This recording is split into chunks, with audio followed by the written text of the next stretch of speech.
Halo guys, welcome di Pajak Smart. Hari ini gue mau bahas mengenai gimana cara jadi kaya gitu ya. Ini adalah topik yang udah ramai banget dimanapun, yang mungkin udah bosan buat semua orang gitu ya, karena hanya menjual mimpi pada akhirnya nggak menghasilkan apa-apa gitu. Oke, gue kebetulan dapat satu video bagus dari YouTube ya, dari Helmi Yahya, yaitu belajar ilmu kaya dari Crazy Rich Surabaya, Pak Hermanto Tanoto. Oke, teman-teman udah tahu yong. Nah, beliau ini adalah mungkin salah satu orang paling kaya di Indonesia gitu ya, pemilik Cat Avian dan banyak brand yang lainnya seperti brand Cleo dari minuman, mungkin teman-teman tahu ya.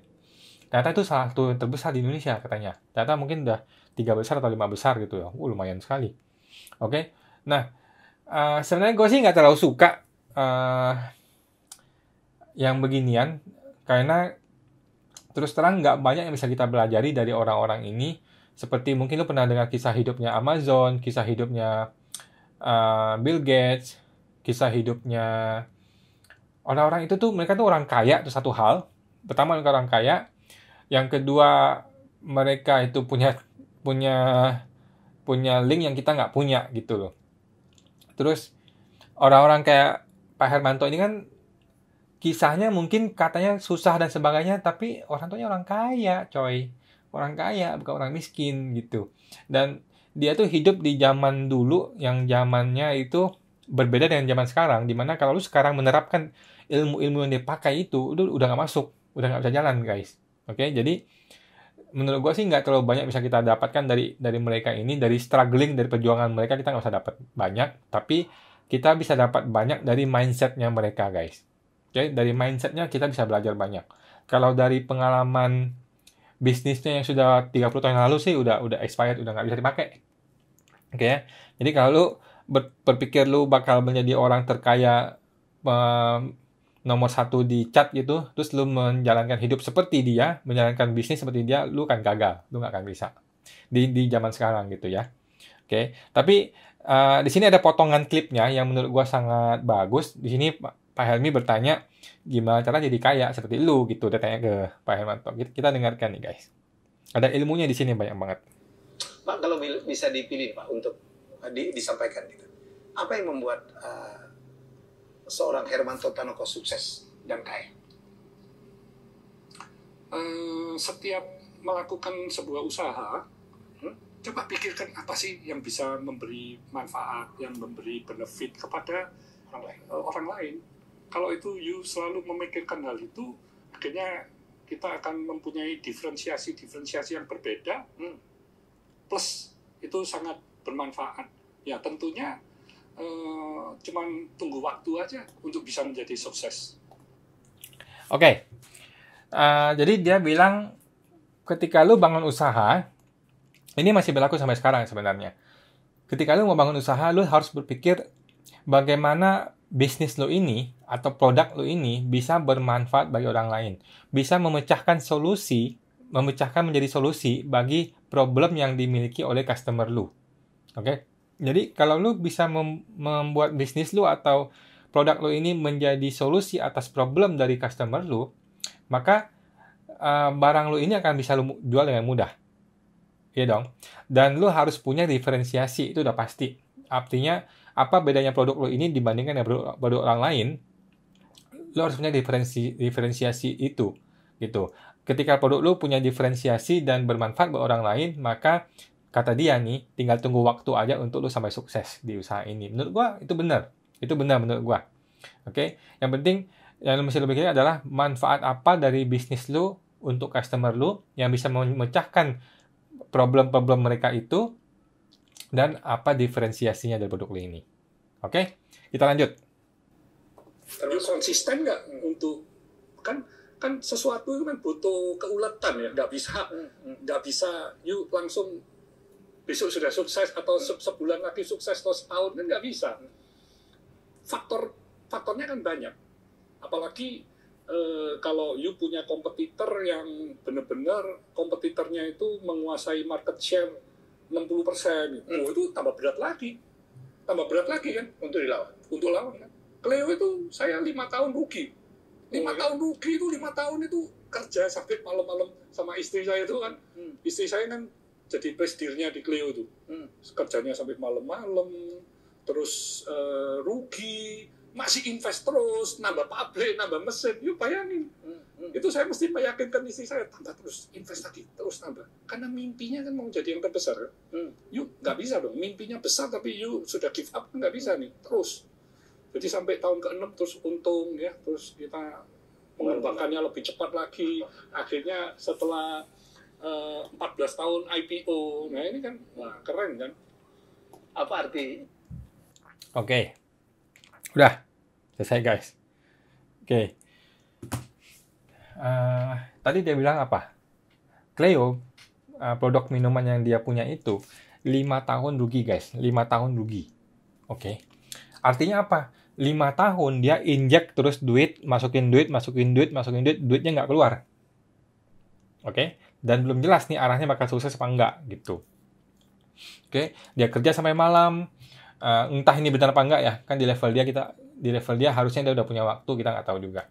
Dia kerja sampai malam, dia rugi, dia invest terus, tambah pabrik, tambah mesin dan sebagainya gitu ya. Tahun ke-6 dia baru untung, tahun ke-14 dia baru IPO. Oke. Jadi ada dua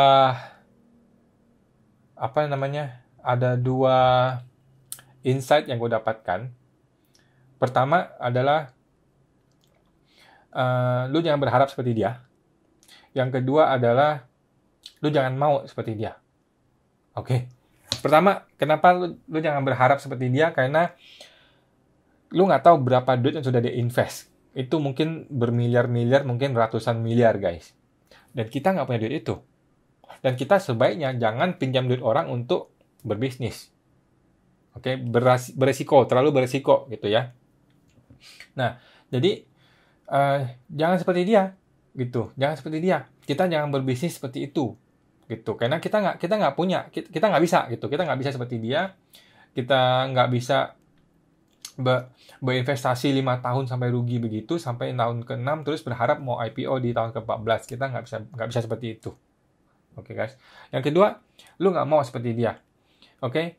5 tahun itu berharga, guys. Oke. Menurut gua menghabiskan waktu 5 tahun seperti itu dengan duit sebesar itu akan menjadi terlalu beresiko. Oke. Tapi kalau lu nggak punya duit banyak nih, contohnya gue lah gitu ya, gue duitnya nggak banyak gitu, mungkin cuman berapa duit gitu, nggak akan sampai bisa mobil aja masih nyicil gitu, apalagi mau berbisnis sampai seperti itu gitu. Jadi kita nggak bisa seperti dia dan kita nggak mau seperti dia. Akhirnya solusinya apa? Solusinya adalah kita nih mesti berbisnis. Pertama di industri yang kita paham. Ya dong. Pertama adalah mesti di industri yang betul-betul lu paham. Oke. Tadi gue bikin YouTube tentang saham gitu ya. Nah, satu-satunya yang perlu lu hindari adalah berbisnis saham kalau lu nggak ngerti saham. Karena duit lu akan hangus di situ. Oke. Berbisnis sesuatu yang lu paham, lu sudah analisa dengan matang. Dan lu sudah punya coaching atau mentor yang tepat gitu ya. Di semua industri sebenarnya lu butuh mentor sebenarnya sih. Contohnya di industri di industri pajak dan accounting gitu ya. Contohnya lu mau jadi konsultan pajak gitu. Nah, gue bisa di coaching, jadi mentor buat lu gitu. Dan memang gue mau bikin coaching untuk itu di Agustus ini, nanti akan launching di akhir Agustus. Gue memang mau bikin coaching itu. Lu adalah seorang businessman yang baru gitu ya, seperti mungkin lu seperti ibaratnya seperti pemain sepak bola gitu. Pemain sepak bola itu butuh pelatih, ya kan? Tapi pelatihnya itu kan nggak berarti harus menguasai lapangannya gitu. Dia nggak harus menjadi pemain yang sukses gitu, nggak, ya kan? Tapi pelatih itu bisa melihat dari luar. Dia bisa melihat kegiatan si pemain sepak bolanya itu dari luar secara komplit gitu loh. Nah, oke, itulah gunanya mentor. Itulah gunanya coaching gitu. Jadi menurut gue kalau lu mau jadi kaya nggak perlu seperti ngikutin orang ini, nggak perlu, karena mereka itu hidup di dunia yang berbeda dengan kita, di zaman yang berbeda. Ketika dia mulai sukses tuh di zaman yang berbeda dengan kita gitu. Dan sekarang pun mereka itu sudah berada di level yang berbeda. Kita nggak bisa seperti dia, dan kita nggak mau seperti dia. Jadi, buat lu yang mungkin mahasiswa atau karyawan gitu ya, lu mau berbisnis. Nah, menurut gue yang paling baik adalah berbisnis di industri jasa. Industri jasa, dan kalau lu memang kebetulan skillnya di pajak dan accounting, masuklah di industri konsultan pajak dan accounting. Dan untuk lu bisa sukses, ini bukan bisnis yang mudah. Oke, ini bukan bisnis yang mudah, ada banyak batu, ada banyak halangan yang menurut gua akan lu hadapi, dan lu akan mengalami trial and error kalau lu nggak ikut coaching yang tepat, kalau lu nggak ikut mentor yang tepat gitu loh. Sedangkan di luar sana nggak banyak mentor yang mau ngajarin lu. Mungkin mereka nggak punya waktu, mungkin mereka nggak mau, dan sebagainya gitu. Tapi gua dari pengalaman gua selama mungkin sekitar 8 tahunan ini ngerjain bisnis pajak dan accounting gitu, gua bisa membantu lu, mengguide lu, atau memandu lu step by step-nya sampai lu bisa sukses di industri konsultan pajak gitu. Oke. Jadi seperti itu ya teman-teman. Nanti lu nantikan ya coachingnya di Agustus nanti, di akhir Agustus kita lihat. Kalau emang ini bermanfaat, gue yakin ini bisa bantu lu. Oke. Dan mudah-mudahan lu semua bisa sukses, kita bisa melewati pandemi inilah ya. Oke, terima kasih guys.